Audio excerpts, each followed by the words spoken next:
Home sweet home. I love it here in Red Bank, New Jersey. I love it here in this studio. Carl is in his home sweet home. Anyway, Yeah, Equinox here, Matt's here to Carl Maglowski. Carl, how you doing? I'm good. How are you? I'm doing good. And we got Kenny pushing the buttons over there. And we got a big old sports show. This is the draft eve. This is the 2026 eve of the draft. Yes. So we have a lot of draft stuff to discuss. We're going to discuss some NBA playoffs, a little bit of NHL playoffs. We're going to discuss some MLB. Granted, it's still early in the year, but still there's a lot to talk about. I want to get into baseball first, just because I want to make our way from least important to most important. So we're going to start off with MLB. Go ahead. Mike Trout is having a really solid bounce back year that we've been waiting for so far this year. He homered again today. I think he has like 8 or 9 homers this year, which is nice. The Angels are not exactly playoff contenders for say this year, but I must say he's off to a good start. Yeah. So I know when they were playing the Yankees last week, he was going tit for tat with Aaron Judge. He was. And then he hit for the series. He hit 5 home runs in the series. Good for him, man. Good for him. Good for him. Like this is the Mike Trout that we love to see, because this is the guy who won 3 MVP awards in the American League. Like this is the guy that the Angels have been looking for. And like I said, the Angels aren't going to go anywhere. I highly doubt they are, but it's just good to see Mike Trout turn back the clock. Correct. As we were still talking about the Angels, I want to mention, send our condolences to the Angels family and Garrett Anderson's family. Yeah, on what happened late last week with him at the age of 53. Yeah. Too early. Supposedly something happened in a medical procedure, and they couldn't save him. Regardless, 53 is way too young. Way too young. Yes. Way too young. Yeah. Oh man, and he was a great hitter. He was part of that 2002 team that won the World Series. Yeah. Mm-hmm. Yep. So, very tragic. All sticking to the American League West part of it all. You mentioned the Angels. How about the soon-to-be Las Vegas A's, the Sacramento A's? They're in first place in the American League West right now. 23 games in. By what? By how much? By half a game. Half game? Yeah. Over Texas? By the Texas Rangers. Okay. Pretty amazing to see. I mean, I know this A's team is a team that just is like a gnat. They just don't go away. But if there is one thing I will say, Tyler Soderstrom and Nick Kurtz and Shea Langolier, like those are their top 3 hitters. And even Jeff McNeil's having a decent season for his age. Yes. So it's good to see them in first place. What's not good to see if you're in New York is one team's doing okay, one team is hit rock bottom completely. And 12 straight? 12 straight losses, and it'll be 13 if they don't win today. Now, who are they playing tonight? They're playing the Minnesota Twins again. Twins? This is the second game of a 3-game series. Clay Holmes is on the mound. Now, are they home in Minnesota? They are in Citi Field. Citi Field, okay. So, here's my thing. Well, the little bit of good news the Mets have right now is that they are indeed going to get Juan Soto back. Soto's missed some time with a hamstring injury, which we kind of had a feeling was going to be part of the reason for their demise so far. But I got to tell you, like, it's been bad. It's been so bad. I've been hearing that they've been losing. So what are they? Are they 8.5 behind the Braves? They're 8.5 behind Atlanta. Yeah, so they're buried. The Phillies are right behind them. They're like 7.5 behind them. They're buried. They're not catching them. Yeah, and you want to know what the problem is with the Mets? It's the fact that Carlos Mendoza is still manager, and there have been some fans who've been clamoring for Carlos Mendoza to be fired. Right. And honestly, I've been talking to a friend of mine who's a Met fan, and he's like, I don't know what firing Carlos Mendoza would do.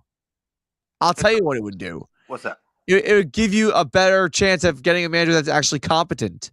Like, Mendoza was kind of a guy who flew under the radar in 2024, which was the year they made the NLCS. Right. Since then, the honeymoon phase is over. And this is year 2 of the Juan Soto era in New York, and right now it's not looking too good. Now, my suggestion is, are the Mets even that good? They're not. They stink. So they gave all that money to Soto, and I heard, I was listening to radio yesterday. Yeah. There's a rift between Francisco Lindor and Juan Soto. Oh no. Because last year the lockers were right across from each other. Wow. So Now, tension. now they moved Soto at the other end of the locker room in the locker room. Oh no. So Soto thinks it's his team. Um, Francisco Lindor thinks it's his team. Right. So So there's a power struggle. yeah, so they're trying to say it's both of your team. It's both of your team, but not tested, not necessarily because when you give Francisco Lindor all that money, yeah, he was the highest paid player on the Mets, He right? was. When you gave Soto 765, Yeah. you shouldn't give Soto all that money because now Soto's going to say, "I'm making more money than you. It's my club." You know what I'm saying? And Yeah. I think spiraling, bro. And now your boy from last year, Devin Williams, is on the IL. Yeah, and he blew up the save last night. Yeah, so yep, so he blew the save. It's just a mess. Um, speaking about the National East, and then we'll go back to the American League, and we can talk about your Yankees if you want to. That's right. That's right. The Phillies are in the same boat, bro. They lost 7 straight. Yep. They're 8-15. Mm-hmm. They can't hit. If they score, it's only a one. They'll put up a crooked number in 1 inning, and then after Bullpen's still a that, problem. the bats are dead, like how they were in the playoffs. Right. The pitching is a mess. Johan Duran's on the IL for 15 days. He was put on there on Sunday after they Yep. got hit by the Braves. It's just a joke. They're going to wheel it back on Saturday, but Dombrowski said right now, Rob Thompson is not on a hot seat. It's not his fault that the players aren't showing up. Right. But they're saying by middle of, I think a week after Mother's Day, Right. if they're still bad, if you fire the hitting coach or the pitching coach, or are they still gonna be complacent if they want to make this maybe lighten things up? No offense, he may have to be the lame duck coach and get fired. Unfortunately, that's what happens with Major League Baseball. Like the manager is always the scapegoat. I hate to say it, but that's always the case. Right, and now I just heard today that JT Realmuto's now on IL. Oh no. So now they have Garrett Stubbs. They called Garrett Stubbs up from Lehigh Valley. So he's going to join forces. He's going to share time with Rafael Marchand behind the plate. Rafael Marchand's been catching a lot of games lately, the last week or two. Right. His batting average as a backup catcher, I got to check. I think last time I checked, probably 0.35. Oh my god. His batting average is 0.35. Oh my god. So, yeah. So you get no offense from your catcher. It's basically just to handle the pitching staff. But here's the thing. They can pitch around everybody else, and they know that their catchers can't hit. Right. And make them beat them. And, yeah, it's a mess, bro. It's a mess. Yeah, outside of Harper and Schwarber, everyone else has been faltering. Yeah, Bohm is like 132. Wow. He's on his last year of his deal anyway. Right. I was like, it's bad, dude. It's bad. They're lucky that the Flyers and the Sixers are playing good. Yeah. And luckily tomorrow night's the draft. If all that stuff was not even happening, say the Flyers and Sixers weren't in the playoffs, all eyes would be on the Phillies, and they'll be getting roasted right now. Oh yeah, absolutely. Like, it's kind of amazing to me that doesn't Philadelphia typically start off slow? The Phillies, they typically start off slow. Not last year. They played. They started off straight. They started off hot, and then they cooled off. But then they won the East running away. And they won, and they were only one game behind Milwaukee for best record in baseball. Yes. I predict. Anyway, when we were still doing our other show at Ryder, right? Still predicting them to make the playoffs, but as a wild card, if they bury them, if they get buried way behind now by the end of the month, dude, or maybe next week, I don't think they're going to. I don't think they're going to make the playoffs as a wild card, dude. The way they're playing right now, it doesn't look like it. Like the fact that the Pittsburgh Pirates have more life than the Philadelphia Phillies is kind of astounding to me. Yeah. So as of now, I would go the Braves, the Dodgers, the Padres, or maybe the Cubs. No, I will go the Dodgers, Dodgers Braves, are the 1 seed. Dodgers, Braves, um, Dodgers, Braves. Cincinnati.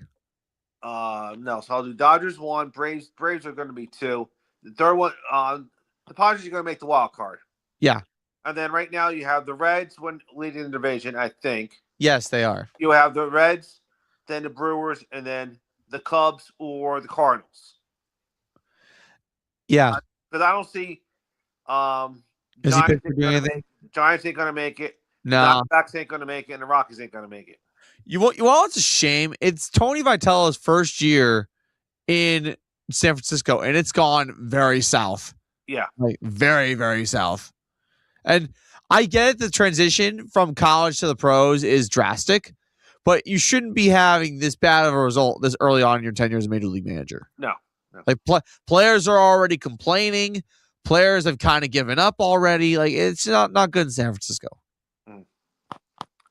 And now we're gonna transition to the American League now because you want to talk about the Yankees. I was at the Yankee game in the series opener against the Royals, and I gotta tell you, when Ryan McMahon hit that 2-run home run, the go ahead 2-run home run, I was going insane in the stands because Ryan McMahon before that home run did nothing. Well, you've been going off on him the whole spring and season. Yeah, because listen, the guy has a hole in his bat. Like there's a reason why Yankee fans were skeptical about him because he led the National League in strikeouts last year. Yeah, when he was still Rocky, and even the year before that, like Ryan McMahon has a hole in his bat. But when he hit that home run, the place went bananas because Ryan McMahon was so terrible and so not productive. But that home run, it gave him a little bit of confidence. And sometimes that's all you need. Now, the Yankees have won 4 in a row, going for their 5th win against the Boston Red Sox. Max Fried is going to be on the mound for New York. But the one thing that I am going to say about the Yankees, that's my biggest critique. I know Jazz Chisholm Jr. is one of the Yankees' most upbeat players, but the guy hasn't hit a home run yet. And this is the guy who said, "Oh, I'm going to go 50-50 this year." Where's your home runs? You have 0 home runs and 7 stolen bases through 20-something games. What's his batting average? His batting average is like 153. He's eating crow, bro. He's been terrible. Crow. His base stealing is okay, but everything else about his game is just so off. That guy is not a 50 home run guy. I don't know why he would say that, dude. You want to know why? Because it's Jazz trying to give himself an energy boost. That's exactly why. Because I've seen Jazz Chisholm Jr. for about 2 years now in pinstripes. And what I can tell you about Jazz is he'll say some of the most ridiculous things out there. And he believes it. Meanwhile, it's wrong. Well, for you can't worry about the Yankees until playoff time. Oh yeah. Well, that's when you got to basically this is basically spring training. It counts in October because they got the best record in baseball in the league. Best record in the American League right now. If they don't win nothing in the playoffs, it doesn't matter. Yeah. Honestly, I think at this point, the only team that can stand in the way of the Yankees at this point in the year, I know it's very early, are the Dodgers. Yeah. Although they did lose 2 to Colorado. Yeah, but it's a marathon with them. They, for some reason, For some reason, it takes the Dodgers a miracle to beat the Rockies. Yeah, they're going to be there at the end because right now, with your rotation, you're going to have Cam Schittler, and then you're going to have Schlittler, Fried. Then you have Garrett Cole come back. Right. You got Fried in Game 3, and then you can also do maybe I honestly Carlos Rodon in Game 4. Yeah, we need Rodon and Cole back in the worst way because those are our 4 starters right there. Although I am going to say, for what it's worth, Ryan Weathers and Will Warren have held their own. Right. They've held their own. They haven't been perfect, but they've held their own. And Luis Gil, for what it's worth, pitched well last night. Pitched 6 1/3, hardly walked any batters. Yeah, because but walks was his biggest problem. That's good, but when playoffs start, he'll be in a bullpen. Yeah, exactly. Honestly, I don't know why Luis Gil just can't accept a bullpen role. He has to be a starter? No. No, just be in a bullpen. Like, he can go 2 innings and play really good pitch really well through 2 innings. Right. Like, it's usually by the 3rd, 4th, or 5th inning where things fall apart for Luis Gil. That's why I think being a bullpen guy is fine. But the problem is Aaron Boone, knowing him, he won't do it.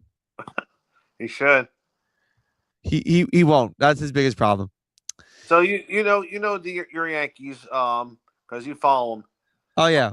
If you want, you could have Kenny pull up the starting 9 batting not batting lineup, but Your lineup basically their batting order, basically their averages for the Yankees. Yeah, or you could do it on your phone, whatever you want to do. I'll do it on my phone since I have it in my hands. I'll give Kenny a break. All right. So here's all right. So here's the batting averages right now for the starting lineup. So Paul Goldschmidt's going to bat lead off. He's batting 150. Aaron Judge is batting 235, which is a little bit low for him. Cody Bellinger's their best batter. He's batting 278. That's actually really good. That's good. That's pretty good for him. Stanton's batting 253. Again, that's good for him. How many more years do you have with Stanton? Stanton, we probably have like another 4 or 5 years. With him, oh man, they got to get rid of that. I don't know how we've kept this guy around for so long. He strikes out in the stupidest ways. Yeah. Anyway, Ahmed Rosario's 5th behind him in the batting order. He's batting 250. Not bad. Okay. Randall Grichuk's in the lineup. I don't understand why. Randall Grichuk is terrible. I don't understand why we're batting him. Jazz is batting. Oh, okay. So he's not batting 153. He's batting 182. 182. Not much better. Jazz is batting 182. What's Grichuk's average? 167. Horrible.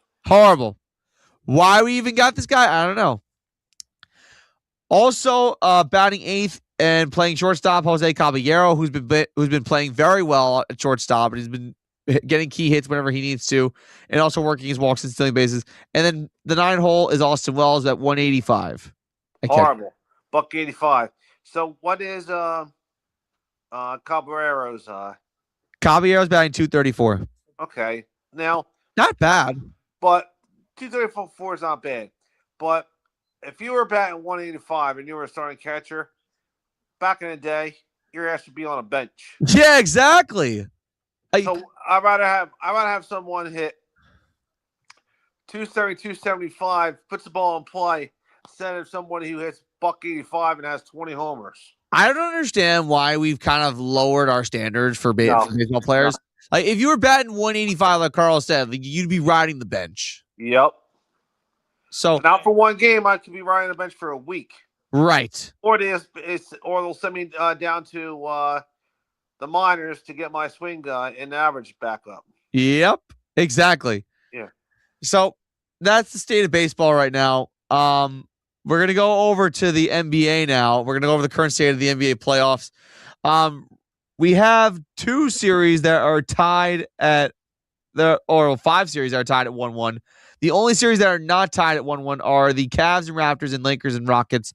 Surprisingly, I'm shocked that Houston's down 2-0 in the series, but Kevin Durant going down game 1, and then the Lakers, look at them. No Austin Reeves, no Luka Doncic, and they're playing pretty well. That's good, but the Rockets are a mess. They're in turmoil. Yeah, they are in turmoil. And honestly, if you're Kevin Durant, you got to be pretty embarrassed right now. It doesn't matter because whoever was going to win this series anyway, the Thunder are going to take care of them easy. Yeah, honestly, I get it. Like, the winner of the series, it's not going to matter in the next round because they're going to get spanked by the Thunder anyway. Yeah. The Cavs and Raptors, I saw this coming a mile away. Because, listen, I give props to Toronto. They're a very good team, but they're just so inexperienced and they're just not meant to be in this position. No.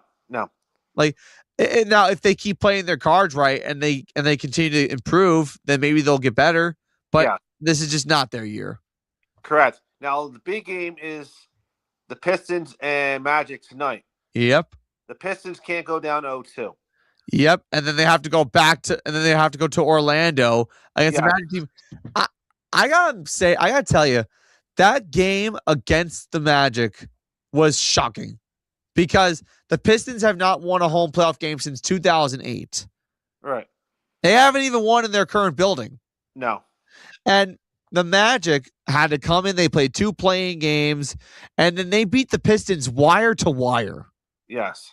Which was shocking because that never happens from an 8 seed. No. So I was shocked.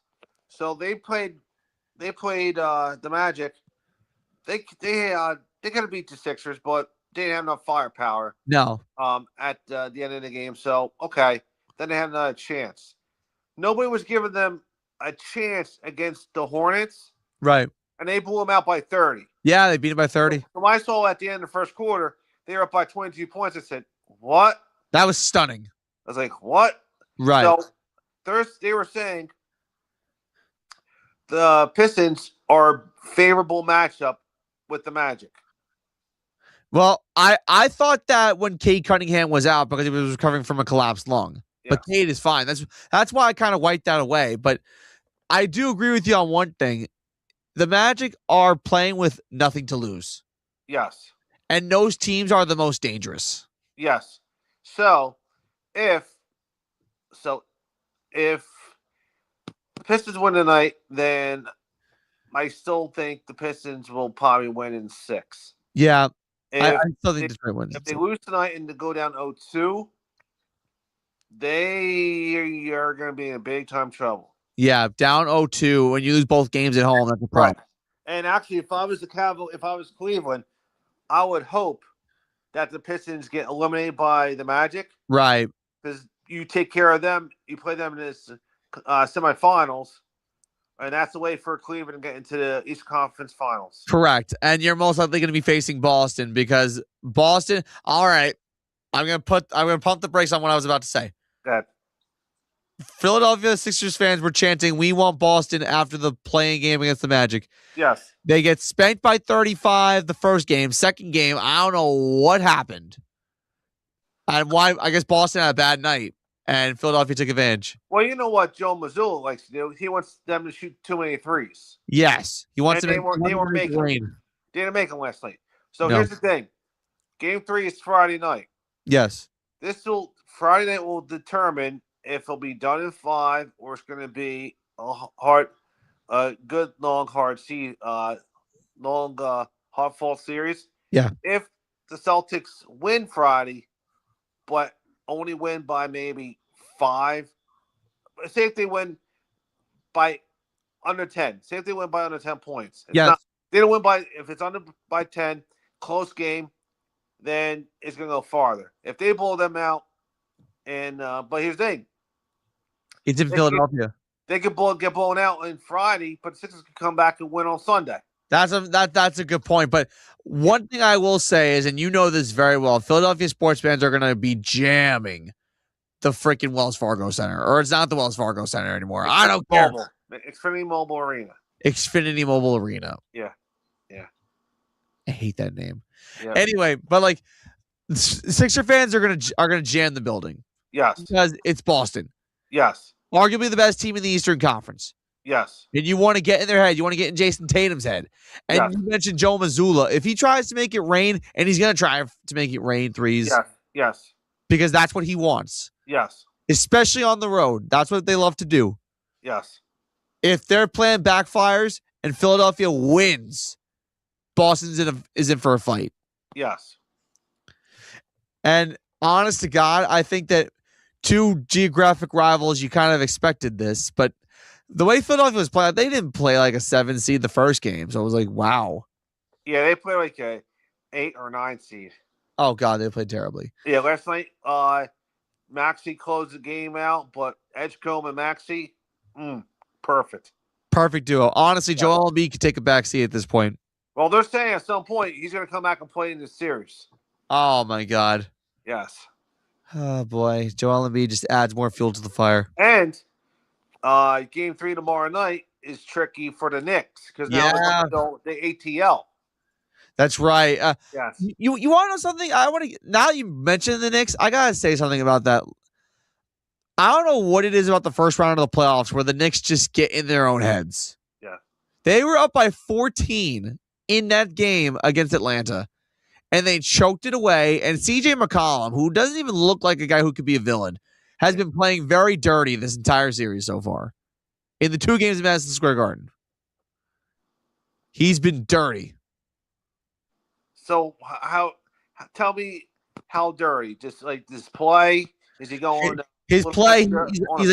He's taking some physical fouls on Brunson. He's giving the audience some dirty looks. He's saying, who cares at the press conference about Knicks fans? Like, it's crazy. CJ McCollum went from 0 to 100 in a matter of 2 games.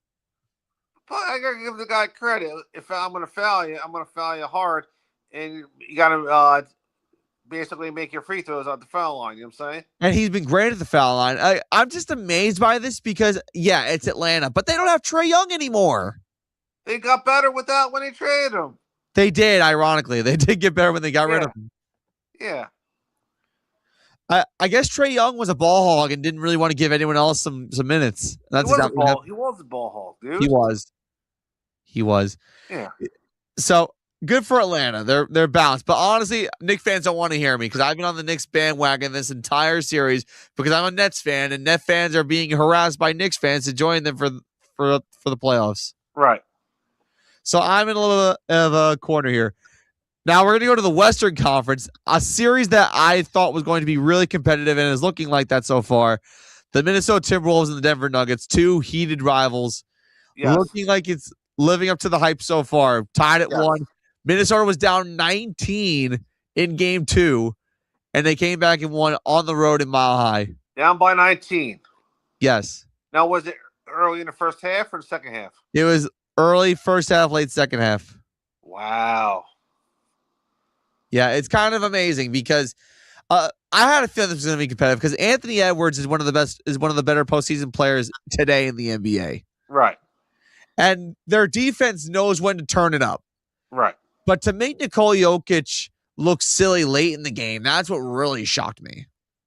Rudy Gobert is one of the better defensive players that doesn't really get a lot of credit because of the Giannis hype. But, well, not because of Giannis, but also because of Victor Wembanyama, which we'll get into in a little bit. Yes. That was something that I wasn't surprised about at all. I think Minnesota takes it in 7 just because of how energized this team is. Okay. Now we're going to get into Portland Trail Blazers and San Antonio Spurs. The Blazers, I didn't think were going to take a game in this series, and they did. But there was a reason why. Yeah. In the third quarter, Victor Wembanyama suffered a concussion. Yes. And he had to get it, and he was scored to the locker room, did not return. Blazers took advantage, and they won. Yes. So now, game 3 goes back to Portland, Oregon, and if you're the Spurs, you need to have Victor Wembanyama back at all costs because this team is nothing without him. Correct. Okay, so when is game 3? Is it Friday night? Yes, it is Friday night. Okay. So they better hope that this concussions, I know a thing if you watch the NFL, concussions are nothing to play with. They are very, very hard to get through. Right. They are. Plus, in the NBA, it's hard to deal with concussions anyway. Yes. And then the Thunder-Sun series. Nah. Yeah. Yeah. Nope. Crickets all the way. Like, not good enough. No. And then I think we went over all of them. Yeah, we did. Wow, that's crazy. We did. All right. Now we're going to get into the NHL. I know Carl is hyped about the NHL for one reason because... So do you think for the Lakers-Rockets series, you see going any further than 6? Are you giving it to the Lakers? I could see it going 6 games. But I think the Lakers could probably pull it off. So you think the Rockets are toast? If they don't get their act together when they go back to Houston, yeah, they're done. So if they win both games back in Houston, then we have a series. Yes, we do. Yes. If the Lakers take 1 out of the next 2 in Houston, it's over. It's over. Yeah. Oh, one story we didn't touch on with the NBA, and I almost skipped over this. Billy Donovan resigned as head coach of the Chicago Bulls after 6 years. I knew that was going to happen. Yeah, I had a feeling it was going to happen. Yeah, he didn't want to stay for the rebuild. And I think what happened was like management wanted him to stay, but then he was like, "No, I don't want to do this anymore." And honestly, he didn't want to stay for the rebuild, but it just wasn't working in Chicago. No. It wasn't working. It's one of those slow, painful deaths. Like they start the season off strong and then they just evaporate. Right. So what do you think of the hire of Mike Malone in North Carolina? I'm going to be honest. I think it's a perfect thing for him. Like now North Carolina's got 2 professional championship coaches across their major sports. I think it's hard. I think it'll be easier for him to coach that way with college kids than in the NBA. Yeah, well, one thing that we're learning with the Bill Belichick signing in North Carolina is that sometimes a professional coach going to the collegiate level can be somewhat a bad thing just because, their approach is going to be different because they're going to be, instead of talking to grown-ass men, they're talking to children. Not children, but kids. Right, but he doesn't have the baggage like Bill Belichick did. Right. Mike Malone's one of the better coaches in the NBA, and I'm shocked that the Nuggets even fired him. Yeah, I don't get that either. And I mentioned Billy Donovan. There's a chance he might try to go for a college job or even an assistant coaching job in the NBA. I think he'll probably go back to college, maybe. Yeah. I don't know what school, but maybe depends if maybe Siena. No, I have a feeling if say somebody tries to lure Todd Golden out of Florida. Oh yeah. Then there you go. Yeah, he goes to Florida. He comes back to Florida. That's a good point. I didn't think about that. Yeah. Okay, now we'll get into NHL. Yep. Thank God I just thought about the Billy Donovan thing.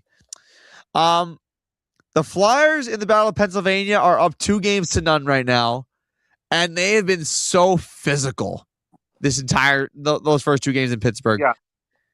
And one thing that you got to remember, I know the Flyers were the worst team out of the Eastern Conference to get in the playoffs, but you know what? They were playing playoff hockey, like Carl said before we even came on. They were playing playoff hockey for weeks. Yes. And they capitalized off the Islanders collapsing. Yes. And you know what? The Flyers deserve to be here, and they're proving it right now by the way they've been playing against Pittsburgh. Yes. And a lot of people were writing off the Flyers because, Sidney Crosby dominates the Flyers all the time. Well, not this series. Nope. Game 3 is tonight. Yep. In Philadelphia. Correct. At the Xfinity Center? Xfinity Mobile Center. Xfinity Mobile. Xfinity Mobile Arena. Xfinity Mobile Arena. Oh, boy. Well, the Flyers are looking pretty good. If they win tonight, then they're in the driver's seat completely. Yeah. Yes. And then another series we'll get into is the Montreal Canadiens and the Tampa Bay Lightning. It took Nikita Kucherov 16 games to get a playoff goal. That's looking pretty good. And then we also have the Avalanche and Canes are up 2-0 in their respective series against the Kings and the Senators. And then the Bruins and the Buffalo Sabres. Buffalo, I had a feeling, was going to have a hard time. Yes, the series tied 1-1. Series is tied at 1. Buffalo, first playoff series in 15 years. You had a feeling it was going to happen. They were going to feel some pressure. So they came back. They came back on Sunday. Right. They were losing in the third period. I think it was 3-0. And then they came back and won 4-3. Yes. Last night, they had Josh Allen there. Yes, they did. Banging the drum. Yep. And I think after that, he banged the drum. I think he chugged the Corona. I think. Looked like a Corona beer. Looked like a Corona. Yeah, and then after that, they lost in I think it was they lost 4-2. 4-2. Yeah, 4-2. So that series is tied 1 game apiece. Headed to Boston. Yeah, headed to Boston. Utah beat Vegas. Yeah, I'm shocked about that. Yep. So that series is tied 1-1 going back to Utah. So yeah, Vegas. So that series is tied. Stars and Wild are also tied at 1. Stars and Wild are tied at 1 game apiece. So the only series that are 2-0 were the Flyers and Penguins, Avalanche and Kings, and the Hurricanes and Senators. Yes, that is correct. But that game was an overtime. It took 2 overtimes, I think. Yeah, it took 2 overtimes. That game too. Crazy game overall. That was crazy. Supposedly, they scored a game-winning goal in second overtime after a goal was null and voided. Yeah, in the first overtime, it was null and void because someone was barely offside. But then they did get a penalty shot. Yeah. And they didn't get it. Now, what's funny is that there were 3 penalty shots so far in this first round of the playoffs all across the league. Yeah. The last time we saw 3 penalty shots in a single playoff round, you got to go back to 2019. Yes. So, pretty historic stuff. And now we're going to get into the reason why we're having a pre-draft show. The NFL draft is tomorrow. Real quick, I just want to say one thing. I don't care if Bill Clinton is a Dallas Cowboy fan and him and Jerry Jones went to Arkansas. I don't care about the Dallas Cowboys. I don't care about anything about what Jerry Jones does. And you already said before we came on the show that George Pickens is already his future in Dallas is uncertain. Yes. Nothing new with Jerry Jones. Nothing new. No. And we also discussed before we came on that A.J. Brown is going to be dealt by the Eagles to another team by June 1st or earlier, depending on how things shake out, if they can find a partner. So that kind of eliminates them trading him at the draft, which happened the last time he was traded from another team. He was traded from Tennessee to Philadelphia a few years ago. Correct. But Mike Vrabel, and the Patriots head coach, the Patriots are a good contender for landing A.J. Brown since Vrabel coached A.J. Brown back when they were in Tennessee. Correct. The problem is Mike Vrabel's under some hot water himself. Hugging Diana Rossini in those photos that went viral. Diana Rossini resigned from the Athletic because of all the backlash she's been getting. And she didn't comment about it. Mike did. Yes. So it's kind of a murky situation. And, you mentioned this before we came on. It's not a good look for either one because they're cheating on their husband or wife. Yes. And their kids are watching this. Yes. So, not a good situation there. And also what happened over the course of the week, the Giants did get another first-round pick. They got the Bengals' first-round pick because they traded Dexter Lawrence away. And I think this was a really good thing for them to do because the Giants have a chance to get a receiver and Caleb Downs. It's looking like the Giants are going to go for Caleb Downs with the 5th overall pick. The 10th overall pick is completely up in the air. I've heard Jordan Tyson out of Arizona State because the Giants want another receiver to pair with Malik Neighbors because we're only going to have Calvin Austin and Darnell Mooney for 1 year. So if you want to add receiver depth for the future, then that's it. Right. Now, my question to you before we expand on Giants talk is, what do you think the Eagles are going to do heading into the draft weekend?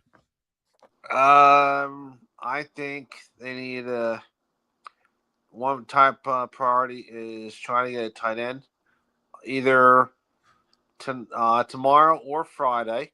Then they also need to find out who is going to be they also going to have to draft another good right tackle for Lane Johnson. Yes. Then they also have to have a backup plan for Landon Dickerson. Yes. Because he restructured his contract for only 2 more years. So this year and next year. And then after that, who knows about him? At some point, they might have to get another place kicker. I agree with that. Yep, because Jake Elliott wasn't automatic last year. He was making some easy kicks. They still need to find another edge rusher, defensive end. Yep. So they have a lot of needs that they need to do. I think they will. It all depends on they can have everybody that they want in the pick in the draft. Right. It all come down when it really matters in September. Right. They gotta have a balanced attack with another new offensive coordinator again with Jalen Hurts. They just gotta shut up and play and just man up and stop complaining. Oh, I don't get the ball this much. Blah blah blah blah blah. Just do your goddamn job. When your number's called, just do what you gotta do and make the play. Yeah, pretty much. I mean, Yep. So Devonta Smith is going to be the number one receiver now because if AJ Brown is definitely gone, Devonta Smith's the number one receiver. I wouldn't be shocked if the Eagles maybe target a receiver in the first or second round, knowing this. Good possibility. They did trade it for Dontayvion Wicks. Yeah. Dontayvion Wicks from the Packers. So they got him. They do have Devontae Smith. So they do need another receiver. Yeah. So, the Dontayvion Wicks is only a speed guy. You know what I'm saying? Oh, sorry. They got also in the offseason they signed Marquise Hollywood Brown. They did. So he is like Tyreek Hill, just a speed guy, speed receiver. So it's okay, but Hollywood Brown is a third option. Yes. You know, Dontayvion Wicks is a fourth option. Yeah. You need a legit number two, besides Devontae. Right. And maybe they'll get that in the draft. Johnny Wilson, no. You have Goddard. Goddard could be in 11 personnel and play. Oh, of course. And he can roll out. He can do run block and then slip out and catch passes from Hurts, or they can split him out wide. Right. They could do that. Use him as a hybrid wide receiver. Yeah, they could do that. They've done that before. Yeah, Now, what I'm going to say... I think the other thing to do is they have to try to re-sign Tank Bigsby again because they have no backup behind Saquon Barkley. Right. I'm not sold on Will Shipley. Neither am I. No. Tank Bigsby is a good backup running back. And I will say this, though. You mentioned Saquon Barkley. He did not have a good year last year. No, because the offensive line was hurt. Yes. So, they couldn't run the ball late in the year, and that affected them late in the season. They could not run the ball to save their lives. No. So Saquon Barkley is due for a bounce back, for sure. Yeah. And I think if you have Tank Bigsby behind him, I think that definitely takes the pressure off of Saquon, for sure. Speaking of Saquon, he used to play for the Giants. Let me tell you what the Giants need. The Giants need a lot of defensive pieces. I think we should go defensive tackle in the second or third round. I definitely think we need to go DB, whether it be a safety or a corner, probably safety. I mentioned Caleb Downs could probably go with the 5th overall pick. 10th overall pick, I mentioned Jordan Tyson, a wide receiver. I think we could go wide receiver with the 10th overall pick. One of my things I'm going to say right now is that this class is very heavy on edge rushers. Edge rushers and defensive tackles are going to be a very popular pick in 2027, in 2026. 2027 is where you're going to get the better quarterbacks. Right. This class of quarterbacks is bad. If the gap between Fernando Mendoza and the second best option, that being Ty Simpson, is this large, then you got a problem. Right. So the Giants, I think they need to go defense. And one thing I had mentioned about the whole Dexter Lawrence trade, John Harbaugh is not messing around. No. He has not messed around since the moment he signed with the Giants and became their head coach. Because what he's doing is he's getting rid of the people who don't want to be in New York. He's making smart financial decisions that aren't going to be long-term costly. And I think overall, he's just been commanding his presence. He's the former Super Bowl champion for a reason. Yes. Now, what I am going to say, though, Joe Shane needs to have a really good draft. Otherwise, he's history. Well, after this season coming up, will dictate if he's back or he's clipped. Right. I don't know how the Giants are going to do. We'll probably get into that much later, in a few months from now when we're closer to the season. But I'm just excited for the draft because it means that we're seeing teams probably draft to compete. Now, one team that's not going to compete is the New York Jets. I'm curious what they're going to do. I will say if they draft Ty Simpson, they're idiots. I don't think he's going to be. I was going to ask you that question. I'm glad you mentioned him because Sure. I was going for a quarterback. I was going to say, Mendoza's going number 1 tomorrow to the Of Raiders. course, yeah. So I was saying it's probably going to be Mendoza's the first quarterback taken. I think Garrett Nussmeier is probably the second quarterback taken. You think Garrett Nussmeier is second? I think Carson Beck. And you don't think it's Ty Simpson? No. You know what? No. I know Sammy's an Alabama gal, but I'm telling you right now, it's Ty Simpson ain't worth the hype. No. He's not. He needs to go to, like, say, the Cardinals.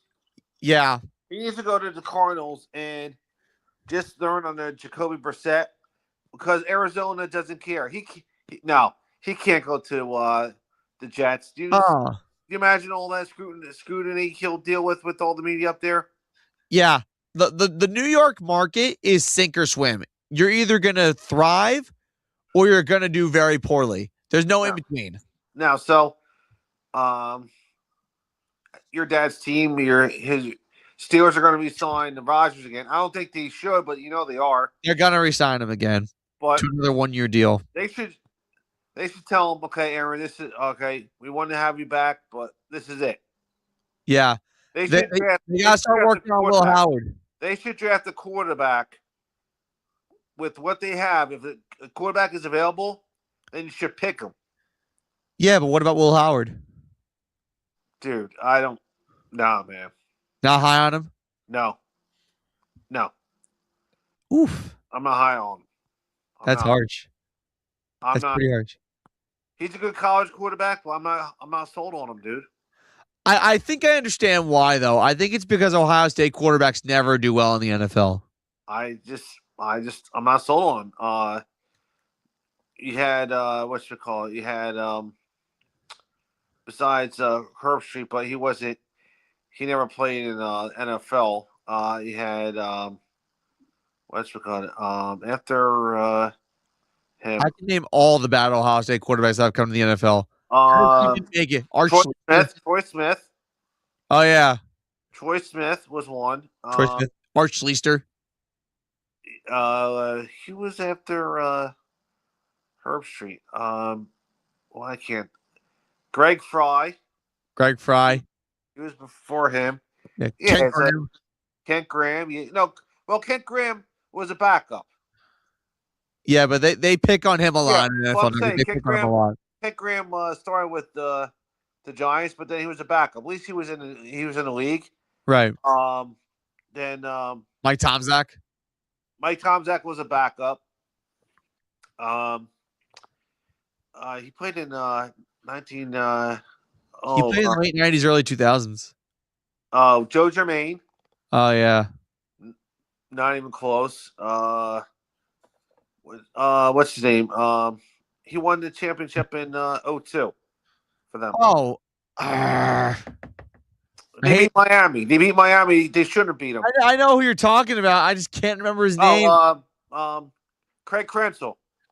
Yeah, that's it. Now, that was in a pass interference, and they got the flag on that one. Yeah, I remember Miami fans were celebrating like they won the championship, and they were told to come back to the Stein. Yeah, and then number 8, I can't think of his name. Crap. Who was the guy who won the national title in 2014? That was Cardell Smith. No, Cardell Jones. Cardell Jones. Cardell Jones. Did he even make the NFL? No. Wow. I know. Oh my God. I can't crap. Justin Fields. The last. Oh my God, he was a starter last year for the Jets. Oh, you're talking about he was on the Bears. He started for the Jets last year? Yeah. No, Justin Fields. Justin Fields, yeah. Yeah, he hasn't turned out too good. No. And now, honestly, jury's out on CJ Stroud at this point. CJ Stroud was okay. CJ Stroud was good. He was great his rookie year, and then he's kind of just slowly boom. Yeah. Well, we'll see what the draft brings. Now, one last thing, we do have several minutes. So there is a wrestling podcast that's coming on right after us, but I do want to get into a little bit of a wrestling thing before we actually go. For those of you who watched WrestleMania 42, there was a pretty big turn of events. Brock Lesnar retired. Yes. And it was pretty significant because Brock Lesnar at the age of 48, he took his boots off, he took off his gloves, said bye to the crowd, hugged Paul Heyman, and then just kind of went up. What I will remember the most about Brock Lesnar is just how big of a physical specimen he was when he first came to WWE. Yes, yes. Like, he was juiced beyond belief. And he was just a badass. Like, he just dominated everyone that he faced. And then, if that wasn't enough, when he left WWE the first time, he went to the UFC. Yep. And won their heavyweight championship. Yes. And then he comes back to WWE and just dominates again. Like, yes. Probably the best combat sports fighter you're ever going to see. Yes. 25 years in the industry, the amount of asses he's beaten, the amount of titles he's won, the dominance that he's displayed. Yeah. It's just amazing. Now, what I am going to say is Brock Lesnar's daughter is apparently waiting in the wings to go to WWE. Nice. I forget his daughter's name off the top of my head. I think Kenny can look that up. I don't know Brock Lesnar's daughter's name. But well, speaking of WrestleMania, our girl won, Rhea Ripley. Yes. Yes, she did. I was surprised that they made her, because usually they want to hype up Jade Cargill. Yeah, they gave up on that now, didn't they? No, I'm glad that they put the belt back on Rhea Ripley. Yeah, I'm glad. Like, Rhea is just she's something special. She's good. I'm shocked that they gave the belt Intercontinental belt back to Becky. Yeah, like they should have let AJ Lee hold it a little bit longer. You know what I'm saying? A little bit longer. Yeah, I agree. You want to know why? Because I feel they usually do that with legends. Legends typically end their stints at WrestleMania. Yeah, that's exactly what happened. Okay, so Brock Lesnar's daughter's name is Maya Lynn. She competes in track and field, and he also has a son named Luke, who's a bruiser at hockey. Okay. Oh, is he really? How old is Maya Lynn, actually? Now you can click on the link over there on Wikipedia. She's 24. So I think what they did was, so after Cody Rhodes beat Randy Orton. Yeah. Randy Orton put him right in the head. Yeah, he did. And you want to know what also happened? Pat McAfee's no longer involved in the wrestling industry anymore. So he don't need to anyway. So I think what they're going to do is, I think they're going to have another storyline with more like how it was Drew McIntyre and Cody Rhodes. Right. I think it's going to be like, say, Cody and Randy Orton, and I think they're going to filter in probably Ted DiBiase. No, they'll put up CM Punk in the mix and have those three of them go for the WWE Championship. Right. And I like that they're making Jacob Fatu go against Roman Reigns. Oh yeah, I love Jacob Fatu because he wants everything that Roman Reigns has: the cars, the houses, all the money. Yeah. That I don't want to be that. I want to be my own for my own family. So I like that. I like that storyline too. So it's basically going against one of his blood relatives, and also I think SummerSlam, when that comes around, don't be surprised if we see Obafemi's name in the main event lights, because Obafemi, who beat Brock Lesnar at WrestleMania, he's on a tear. Yeah, he's gonna be the next big. He's gonna be stepping up soon, and they're gonna put the stuff around him. Yeah, I like the way this guy's trajectory is going so far, and I it's very promising. Now, were you surprised that they brought back Paige? Not at all. I heard. I didn't know she left AEW. Yeah, I was shocked that I once I found out that was Paige, I'm like, wow, really? Yeah. I guess AEW didn't go well. Honestly, AEW is losing wrestlers like a freight, like a lot. Did they say now when she walked? I didn't watch. I just knew that she came back because to help win the belt with Bray. Right. Did she say, "This is my house"? She said, "This is my house." Oh she said, I "I'm back." I love when she says that. This is my house. I love it when she says that. Yeah.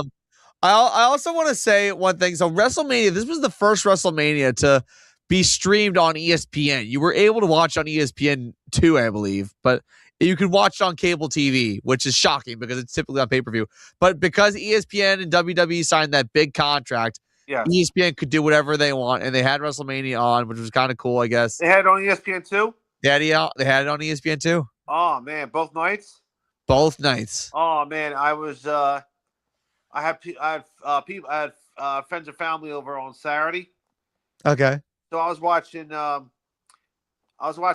Flyers game. I was watching the Flyers one. So I didn't know that. I wasn't going to watch that anyway. But on Sunday, I went over to my boy's house to do something and try to take care of something. And it didn't work. But I stayed. And then when I came home, I just watched some of the Phillies game. Right. But I was like, oh, snap. I didn't know. But interesting. Yeah, that's going to be the new thing now that WWE has this partnership with ESPN. So now ESPN can stream pay-per-views on their network. Because I thought they were only going to show them on ESPN Plus. Oh yeah, my bad. Because I don't know why they did it with WrestleMania and nothing else. Because the next pay-per-view is Backlash. Yeah, in Tampa. Yeah. Now, one thing I do want to mention really quickly before we do sign off. This is one last wrestling thing. WrestleMania next year will be held in Saudi Arabia. Yeah, I don't like that. I don't like that at all either. It'll be too early over there. It'll be 12 o'clock it'll be 12 o'clock noon and the pay-per-view will be on and I'll probably be like out and about. I'll be busy doing something. Yeah, it's not worth it. It's not worth it. I know WWE's trying to expand globally, but that's not the right way to do it. Right. Now, for Backlash, are they in a normal arena, Tampa Arena? I believe so, yes. Okay. I think they're going to be where the Lightning play. Lightning play, okay. Yeah. Okay, so we covered a lot in 1 hour, and I can't believe how much fast time goes by with two people. Now, we will be back on Thursday, May 7th. Let me check here. Thursday. If I don't have softball that night, yes. Okay. Thursday, May 7th. If not, we'll flex it out with Ming. Ming Chen is one of the best out there in the biz at Shared Universe Podcast Studios. We are going to have another show in a couple weeks' time. We can't wait for that.